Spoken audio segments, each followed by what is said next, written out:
Hey everyone, I'm down here at the Columbia Arts Building in downtown Columbia, Tennessee. You might know it as the Cab. A few weeks ago, I read an article in the newspaper about how the owners needed some help from the community to restore this historic building.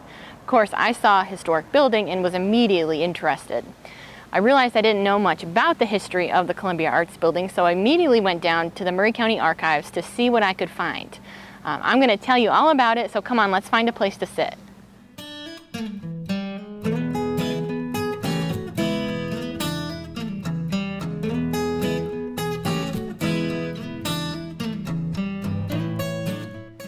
So when I have a question about local history, I have my research topic, the Columbia Arts Building.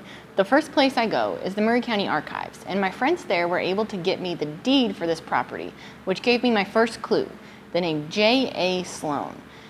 J.A. Sloan and his family owned this building throughout much of the 1900s. So I started looking up J.A. Sloan in things like newspapers, census records, city directories, things like that, and I find out that he is a very successful grocery wholesaler. He was part of a grocery wholesale company in Nashville, and in the very early 1900s, he sold his stake in that company and moved to Columbia to start a grocery wholesale business here. I don't know why. I'd be really curious to hear what you think. Why would somebody move from Nashville in the early 1900s? They've got a good job and take a chance in Columbia on the grocery wholesale business. But what I found in the newspapers is that he was very successful. Within a couple of years, he was buying out other local grocers. He was expanding his business with wholesale warehouses in Fayetteville and Lewisburg. Every year, the newspapers would publish their report from their annual meeting. So the J.A. Sloan and Company Grocery Wholesaler Group would have an annual banquet at the end of the year at some place fancy. They'd bring their company officials, their employees, their traveling salesmen. They'd all have dinner, they'd all toast each other and talk about what a great year it was. And then they would send that report to the newspaper so the newspaper could tell the whole community how successful they'd been. So that was a really good indicator for me about the business, how it was growing, and things like that. So J.A. Sloan and Company operate their grocery wholesale business until the 1930s, and then in about 1939, this building transfers to the Raglan and Potter Company, another grocery wholesale company. And unfortunately, just a little bit later, J.A. Sloan passed away. At this point, he was in his late 90s, so he sold his business, and then he passed away and is buried here in Columbia at Rose Hill Cemetery. So that's really interesting, but it doesn't tell me when the building was built. That was one of my biggest questions. When was this building built? I had heard maybe 1945, but I was a little bit curious about that. I thought that was an interesting year to be building such a large private commercial building. If you think about what's happening in our country and in the world in 1945, of course, everybody is very invested in World War II. A lot of the materials that you'd need to build this building would have been diverted to Europe or for the government to build buildings for war production. So I thought if this building was built in 1945, then maybe there was some World War II connection, or maybe it was built earlier. So I had the name J.A. Sloan, and I started looking at maps. If you've never looked at a Sanborn map before, I highly recommend it. A Sanborn map is a great way to understand the way that a town like Columbia changed over time. So I was looking at Sanborn maps, and sure enough, I found the Columbia Arts Building. There's a description of it and everything, and it said right there on the map, the building was built in 1923, and it was owned by the J.A. Sloan and Company grocery wholesalers. It's interesting because there was an earlier building on the back side that was connected directly to the freight depot. So if you've been to the Columbia Arts Building, you know the train tracks run right alongside. So there was another building attached to this that had a direct connection to the freight depot. So trains could pull up, unload, and those loads could come directly into the building. This brick part of the building, the brick and concrete part, was built in the 1920s, and that's what's still standing today. So now we know who owned the building, we know what it was used for, and we know when it was built. So your next question is probably, who cares? What does any of this mean? What is a grocery wholesaler? And I'm glad you asked, because I want to tell you. So think about what's happening in the United States at the end of the 1800s and in the beginning of the 1900s. There's all of these technological advances, transportation advances, so many changes in American life. You've got lots of factories, especially in the north, places like Chicago, producing all of these new goods. Things like can openers, canned goods. All of these things can be mass produced cheaper than ever before, and they can be transported around the country easier and faster than ever before. So if you are a manufacturer in the Northeast, you can make all of this stuff, but you've got to sell it, right? If you make all this stuff, all these cans of food or can openers, leisure goods like bicycles, things like that, that's great that you can make it, but if you can't sell it, then you're out of business. So grocery wholesalers in a small town like Columbia are going to be key to helping you sell those goods in rural communities. So imagine that you are a manufacturer and you manufacture 1,000 cans of beans, and you want to sell those beans in Middle Tennessee.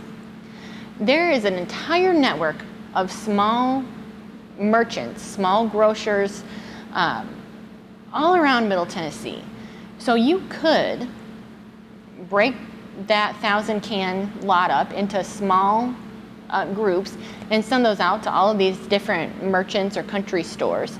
But that's going to be a lot of effort and a lot of extra money. The easiest thing to do is just pack up that entire lot of 1,000 cans and ship those to a grocery wholesaler like J.A. Sloan & Company. That wholesaler would have a network of traveling salesmen who would travel around the area to the little communities, the small country stores, and then they would sell those cans of goods for you. So the merchant or the grocery wholesaler is like a middleman, but it's really an important step of the process. It takes a lot of the effort off of the manufacturer in making relationships with small country merchants, small country stores, and things like that. And it's a really key piece of the puzzle of getting mass manufactured goods from the factories and into the hands of people in a small southern community like Columbia, Tennessee. So think about all of the changes that are happening in American society at this point in time, in the early 1900s and into the 1920s, the things that are now available to people. It's a really interesting time. So much change is happening. And a grocery wholesaler like J.A. Sloan & Company here in a small town like Columbia is a really important key to that whole process.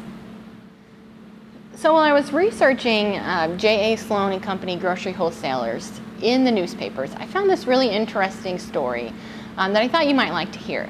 So in 1916, there was a sugar shortage in Columbia. The newspaper's reporting there's no sugar available in town. You can't go to any of the grocery stores and buy sugar.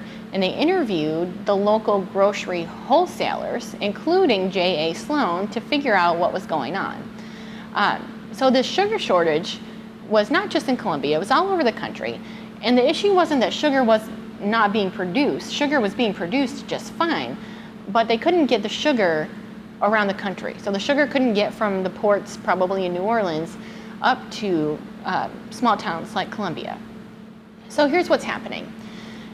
In 1916, much of the world is involved in World War I. Now, the United States is not actively involved yet, but the United States is actively loaning money to the Allied powers, providing support through selling equipment, ammunition, things like that. So there is a lot more being shipped from U.S. ports over to Europe than there would normally be.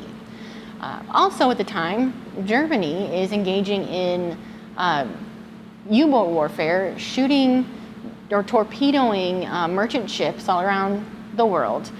So you've got more goods needing to be shipped and fewer boats available, fewer ships available to do the shipping. That means that there's a backup at all of these U.S. ports. So there are just trainloads of goods sitting at the ports waiting to be unloaded. So for every train car of goods that's still not unloaded at the port to be shipped to Europe, that's one less train car that can be used to ship something like sugar up to Columbia, Tennessee. So if you were ever wondering, well, how did World War I impact the life of a person in Columbia, Tennessee? Well, there you go. Because there's a lack of trains available to transport goods, on this random day in 1916, people in Columbia couldn't buy sugar. I had so much fun researching the history of the Columbia Arts Building and learning about grocery wholesalers and their importance to life in a small southern community like Columbia, Tennessee. But now I want to meet with the owner of the cab, Holly Freeman, and talk to her more about what's happening at the Columbia Arts Building now and what the vision is for the future.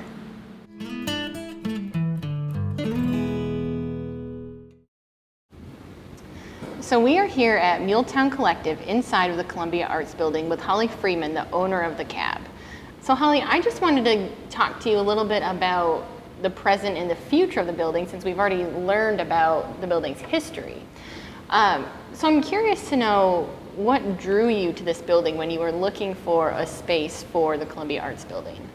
When we were looking for a space, well, we loved the area, and there was nothing really going on here. And so it was such a beautiful space. We loved the windows, we loved the industrialness of it, because it was very industrial when we got it. There was no air conditioning. It was uncomfortable, but I liked it. So it seemed like it could be something very, very cool. And so it was, it was more, we found the building and then it kind of decided what it could become. And then other people joined us, and then it became this amazing thing beyond what we could have ever dreamed. Yeah, I mean, I think this is one of the coolest places in Columbia, and I'm so excited to see the concept of the Arts District grow with this kind of as the anchor. So what kind of things happen here now? Right now, we're slowed down a bit because, the pandemic, but right now we've got a lot of fitness classes happening. We've got the co-working space up and running, Muletown Collective.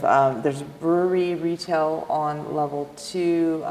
We will be starting back up art classes again.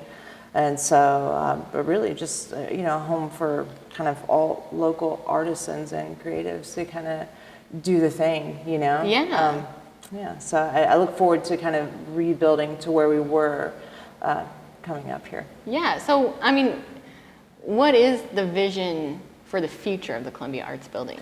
For the future, we want to be the artistic hub of Columbia and the surrounding areas. I feel like we are, but I think that we can bring in a lot more. We want to build a gallery on level 1. We want to have artist studios, curating and just kind of having more things that bring people outside of the community to the cab. Yeah. And just to kind of explore and diversify everyone's art forms. Yeah, I love that. I remember being in some of the initial meetings about this idea of an arts district, and I don't know why they invited me, because I'm not very artistic in, I guess, the traditional sense.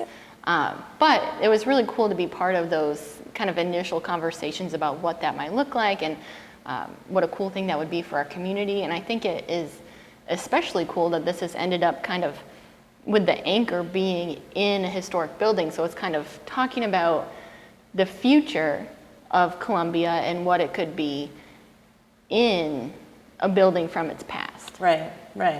Yeah, I think a lot of people really appreciate that we took an older building. We didn't just, build something new, but an older building that people remember from their childhood. Yeah. So obviously with buying an older building, I mean, that comes with a lot of challenges. Do you want to talk a little bit about the challenges that you've run into with renovations and maintenance and things like that? Sure. Well, the building is 12,000 square feet, and it's built like a tank. So we have a very luxurious situation because of that. However, things do happen. Like when we had storms come across, we lost our roof, and it flooded. It flooded very, very badly. But luckily, we're kind of an amphibious operation where we were able to, with our concrete floors, take care of it, so we didn't sustain too much damage. However, we just have a patch on it, so that needs to be fixed. It's just, they don't really, it's flat roofs, and it's, building is, it's an old roof. Yeah. Things like that come up.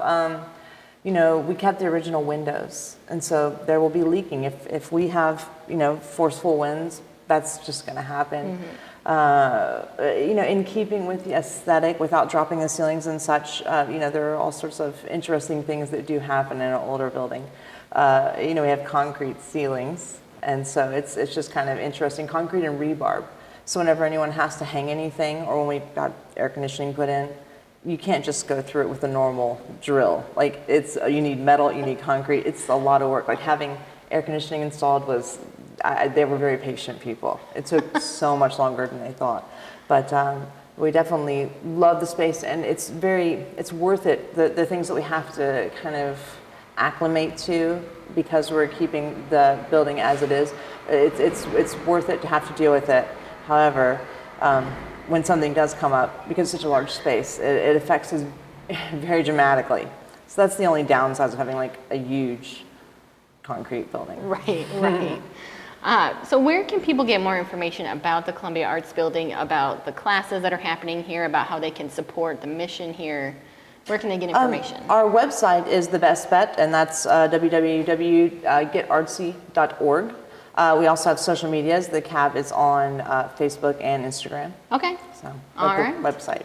Yeah. All right. Well, thank you so much for taking time to speak with us. All right. Thanks so much for having me. So I'm back home. I had a great time at the Columbia Arts Building.